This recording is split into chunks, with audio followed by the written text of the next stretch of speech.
There's only one person we can blame for the total destruction of King's Landing, and it's no other than one of the most beloved characters of all time within Game of Thrones, Ned Stark. Not only will you want to piss on Ned Stark's grave, but you'll be happy that Joffrey took off his brain-dead head off his shoulders after watching this video. But first, come on, smash that like button. Like, you probably want to smash my head up against a wall for saying something like this. But Gator, we just rewatched recently episode 2 of Game of Thrones, and after accepting the role of Hand of the King from Robert Baratheon, King Robert gets a message that Dany just got married to a Dothraki Khal, and he's a little nervous. He's sweating. Exciting. Damn, like, things getting spicy over here.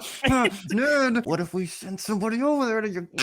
He's speaking all the right languages right now. And, Don Boy, I'm glad you kind of saw the light, because when we originally talked about this, I kind of remember you having a little bit of sympathy for Ned here. No. Okay, no. Jon was his son, and he's a Targaryen. Yeah, well, okay. No, I understood his reasoning. If it was very short-sighted, going, damn, if he wants to kill Dany, that means he probably wants to kill my little John boy. His anger by Robert is the whole reason why I didn't want to have Jon. Listen, I get it. Yes, anyway. I understand that. But yes, either way, you were wrong before. Now you're right. You saw the light. Okay, you saw the light. you.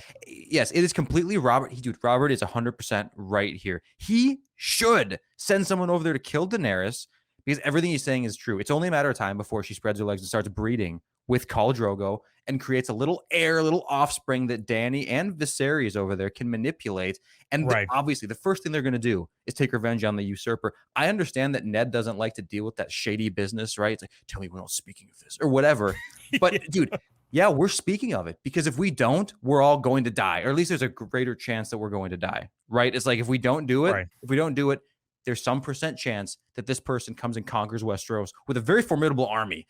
Whereas if we do it, that goes to absolute zero, unless some kind of a freak thing happens, like with young Griff or whatever. But that's not a part of the series, at least not the TV series. Right. So Robert clearly sees shadows moving within his court and says that people call him still usurper, not to his face, of course, but people still are calling him that. So he knows there's support for somebody coming back and taking over the throne. So, he rightfully thinks this, but I just love how Ned goes, they don't have ships, so they're not a threat. It's like, dude, are you serious? They don't have ships? Can't buy a ship. One thing. You can't buy a ship. It's impossible. You can't build a ship. You can't talk to somebody who has a ship. They're underestimating the simpage potential of all men in Essos. We're gonna make a video about that later. But all men in Essos are some level of simp, and we think that's why Jorah turned into a simp eventually, because he's simp supreme. If some blonde, voluptuous lady like Daenerys comes over and, flips her hair at Khal Drogo, suddenly he's on board with crossing the Narrow Sea, which has never happened before, by the way, in Dothraki history. But we see in the progression of the series that Robert was right the whole time, and Ned's an idiot, because that's exactly what ended up becoming of it, dude. Yeah, Daenerys just became the ruler of the Dothraki after Khal Drogo died. And guess what's going to happen? They're going to buy boats, and they're coming over. Right, or they don't even have to buy them. They just align themselves with a faction of the Greyjoys. And Ned should know that there was just a rebellion in recent years, I say, was Balon's rebellion, and that was the Greyjoy, right? So, pretend like the Greyjoys have just such a great relationship with the Iron Throne right now that they're not willing to somehow, branch off and go to Essos to reinstate the previous regime. So right there is just short-sighted thinking. And yes, Robert is 100% right. He's thinking, he's playing chess while Ned's playing checkers. Ned's playing checkers. Yeah, it's like checkers when you don't know how to play. That's really what Ned's doing. He's not even thinking. He's not thinking one step ahead, let alone 2 steps ahead, like Robert is doing. And see, the other thing too is the ship thing is one thing. That's an easily predictable outcome. But what actually ends up happening, dude? Daenerys gets 3 dragons. And that is a freak thing. Yeah, we know that. It's very unlikely. Everybody thought they were extinct. They're never going to come around again. But it's another one of these things. If you kill her, you remove all margin of error. There's no freak thing she could come into, no man she could marry with power, no ally she could make that hates Robert enough to come back and take Westeros. Even if she didn't have that as her immediate intention, let's pretend Daenerys didn't have a revenge motive, but she has the means by her heritage, her name, and eventually her dragons that she could take over Essos and just hang out there forever and amass an army like she kind of did at Meereen. For a while, dude, I honestly, and in the books, she's still over in Meereen. Who knows if she's even going to come over to Westeros. But in the end, let's just say a few generations down the line, maybe somebody with this massive power structure in Essos will kind of look over the Narrow Sea and say, kind of the same thing Aegon Targaryen did. But like, I think I could take that place over. Like, why not? Let's just expand. Let's expand. Like, who cares? Imperialism, right? So Right. it's just completely nonsensical. Like, what world does Ned live in? His best friend literally usurped the previous king and took over the regime. That's a guy that he allies himself with, let alone his enemies.